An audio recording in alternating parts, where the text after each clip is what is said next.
Thanks very much, Jeremy, and just want to acknowledge the traditional owners, the Gadigal people, the Eora Nation, and to also thank the Centre for Independent Studies for inviting ACOSS along.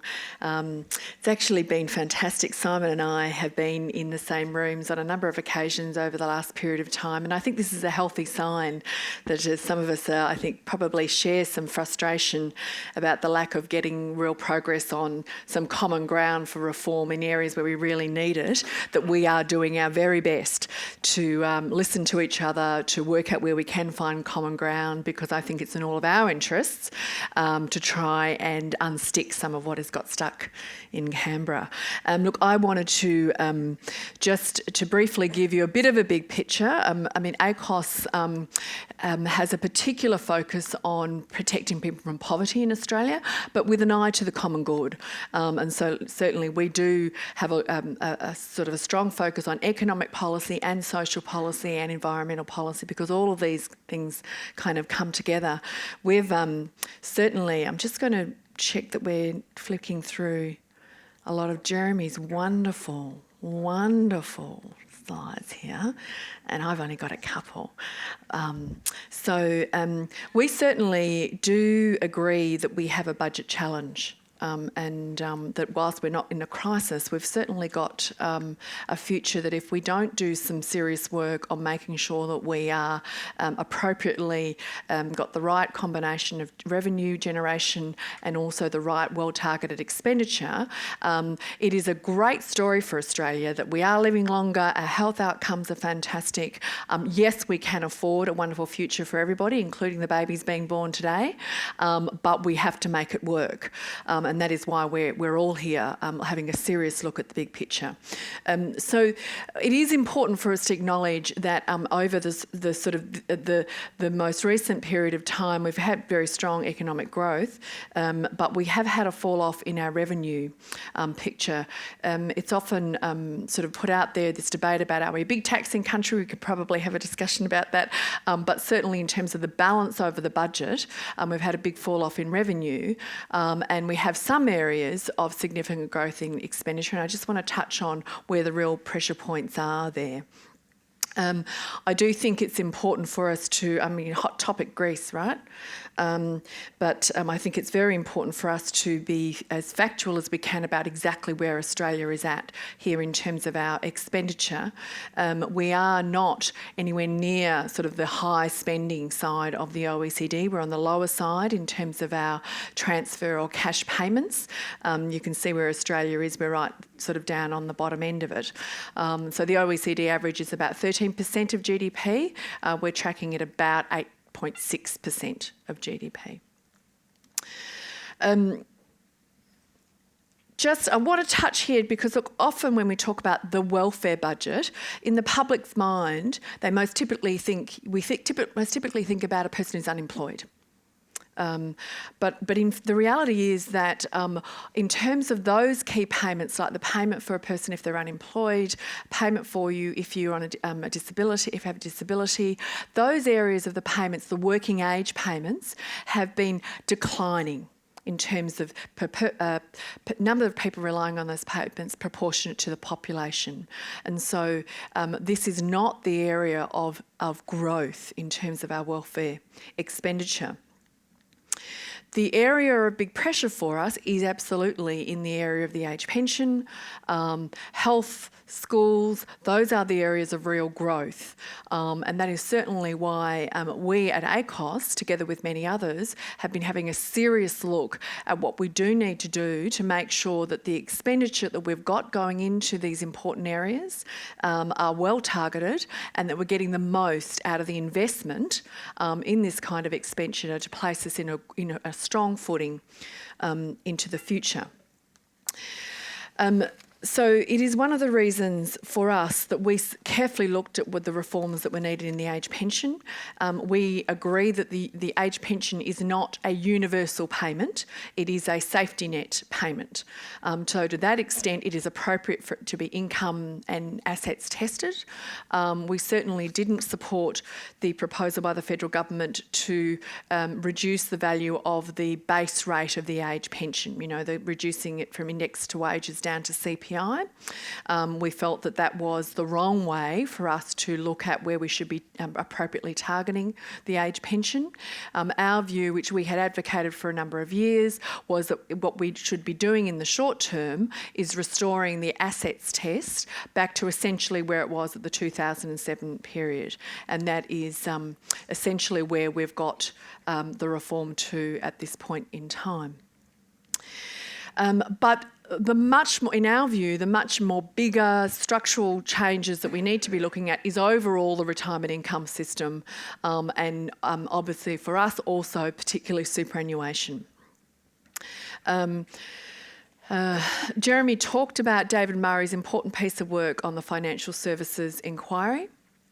I think Mr. Murray made a very important intervention where he said it is time for us to settle the core purpose of our retirement income system. It is time for us to be very clear about what we're trying to achieve out of it. I think all of us, including probably yourselves in the room, want to get to a point where we can have some stability and some certainty. And he acknowledged that it had become a multi-purpose system, and we really had become unclear about what we should be trying to do in any kind of structural reform that we might need to do at this point in time. What he highlighted is something that ACOSS does highlight, that in the same way as our direct expenditure on the age pension is in the order of 40 billion, in terms of the value of the concessionary arrangements on superannuation, that is tracking around about the same kind of value. It is significant and growing, and in our view, what this graph shows you is that of the 40 odd billion in the concessionary arrangements associated with superannuation, the bulk of those are going to minimise the tax liability of people on higher incomes and more wealthy people, many of whom will not be needing to rely on the age pension into the future. And that what we're not getting is a better targeting of those concessionary arrangements to try and assist more and more people on low and modest incomes to be securing the kind of superannuation balances that you will need to ideally be independent or at least only partially reliant on the age pension into the future. So there's a few points that I wanted to highlight for this evening's discussion. I do think that whilst we certainly supported the particular reform over the assets test on the age pension, one of the big structural problems we've got right now is that we don't have any appropriate way to set what is an adequate level of a pension. We have some big changing factors going on. Jeremy highlighted the changing picture in terms of home ownership and the extent to which you have a debt at the point of your post-working age life. We know that increasingly as populations come through, at the moment, unless we do something on housing affordability, we're going to have fewer and fewer people who will be fully owning their home so that the age pension level is adequate for them because it's their income. They don't have major housing costs, which will be coming out of that. I certainly welcome the contribution from the Centre for Independent Studies in flagging up rent assistance, which is a welfare payment that you can have access to in certain circumstances to help you to cover your rental costs, but it's a big cost. We've had this, so how do we factor in housing costs, changes to resetting the level of the age pension over time? Do we just wait for the politics of the day? We got some politics going on the day in 2009 when we were successful in achieving that one-off increase in the base rate of the pension, about $30. We've come through the risk of potentially moving indexation away from wages down to CPI on the age pension. But in ACOSS's view, this is a very important benchmark for us to provide some certainty about the way over time, the decades to come, what is the right formula, the approach for us to be resetting the level of pensions and other welfare payments to make sure that they are adequate and responsive to the changing pressures of costs in a person's life, because the costs are real. We've recommended that we should be putting in place a stable, probably 4-yearly, 5-yearly analysis about the question of adequacy, an advice to government to say this is what we need to do on these really critical payments like the age pension to reset its level. We don't know what it will say, whether it goes up, whether it goes down. It depends on where we're at any point in time. But we have some kind of stable evidence-based approach to the setting of the level of this key payment. We also think this kind of stable review would be very useful for us in ongoing analysis of the retirement income system overall, because we have a level of an age pension, we have different views from different parts of the sectors about what is an adequate retirement income. You know, what should you be trying to get behind you in terms of your superannuation savings in order for you to have an adequate standard of living in your post-working age life. But the goalposts are not agreed in public policy, and that's a big problem for us. What are we trying to achieve out of this? I've talked a little bit about our position on the assets test. I know that Simon will talk about the question of the treatment of the principal home. Certainly in our view tonight, we think that it is important for these next questions to be dealt with in the context of a more wide-ranging retirement income review. I think many of us acknowledge that if you change one part of the system in a major way, it will have flow-through effects into other parts of the system. And so I think it's healthy for us to be running our models, looking at what we think, try and predict what behaviour might be. This is very difficult work to do, and so as at this point, from ACOSS's point of view, our view is that we should settle in what we've done with the assets test and invest our time now in scoping out a proper overarching review of the retirement income system and see where we might get to on some of these difficult questions. Look, in terms of superannuation reform, I know this is also, if you talk about areas of policy that flare up debates, this is certainly one of them. As I said at the beginning, our view is that we are not distributing our concession rearrangements in an equitable way, and we do think that there is a need for some major structural reform there. We think that the work that the Henry Tax Panel did in looking at how you would recalibrate the benefits of concession rearrangements is an important place to start. We certainly think that we need to be relooking at this transition phase, the phase in which if you are in a position to do so, you're putting more contributions into your super fund, and you're also able to take the tax benefit of drawing down through the transition phase. And so we do have people who are in a position to seriously minimise your tax bill at a time when you're not actually contributing to accumulating more savings. I think this throws up for us the debate that the Productivity Commission has helped us to progress somewhat in terms of the merits of lifting the preservation age.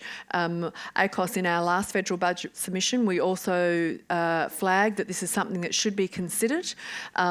We are very conscious, though, that there are many worlds. We've all got our own story about when we get to that time of life when we're looking at where did we get to and how do we make this work best for us. But there are essentially two significantly different experiences. We have a group of people for whom retirement is not a choice.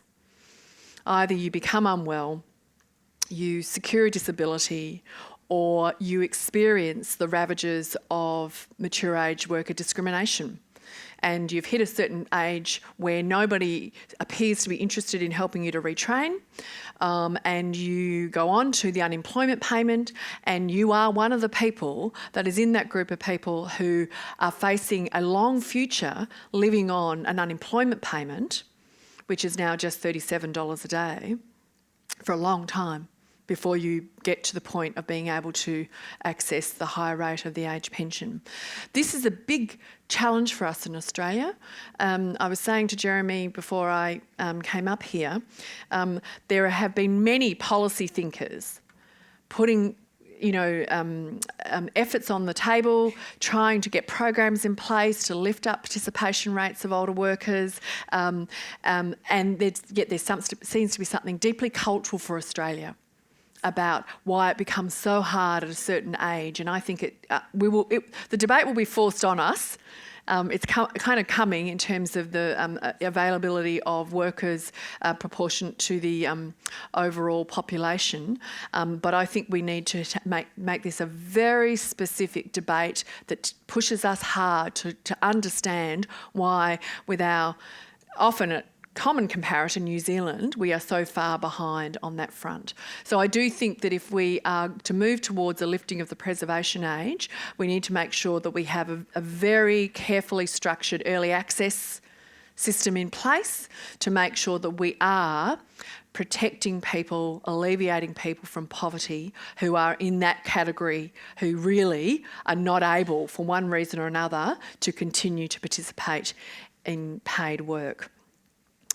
Look, I want to acknowledge Jeremy's work. As I first came into this role, I had a good look all over the work that Jeremy was doing when he was in a driving seat trying to generate common ground on reforming the retirement income area. I think that it is, in some respects, if we can, across groups like ACOSS, like Centre for Independent Studies, like representatives from the superannuation industry, agree that it's about first principles first. Let us settle the core purpose of this system.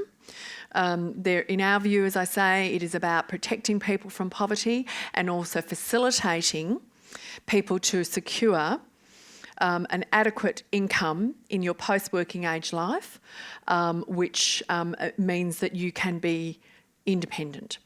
There are a few other issues I'll just flag up and then I'll hand over, Matt. Obviously, when it comes to those questions of adequacy, we also have some big changes going on in the way in which we are delivering key services. We're having a hot debate in Australia about whether we should be moving away from universal health care to user pays. When we are debating things like infrastructure investment, where on the one hand, some talking about wanting government to seriously invest so that as much as possible you're not all being hit with a fee every time you move around the place, or we're going further down a user pays environment. So these are some of the other parts of the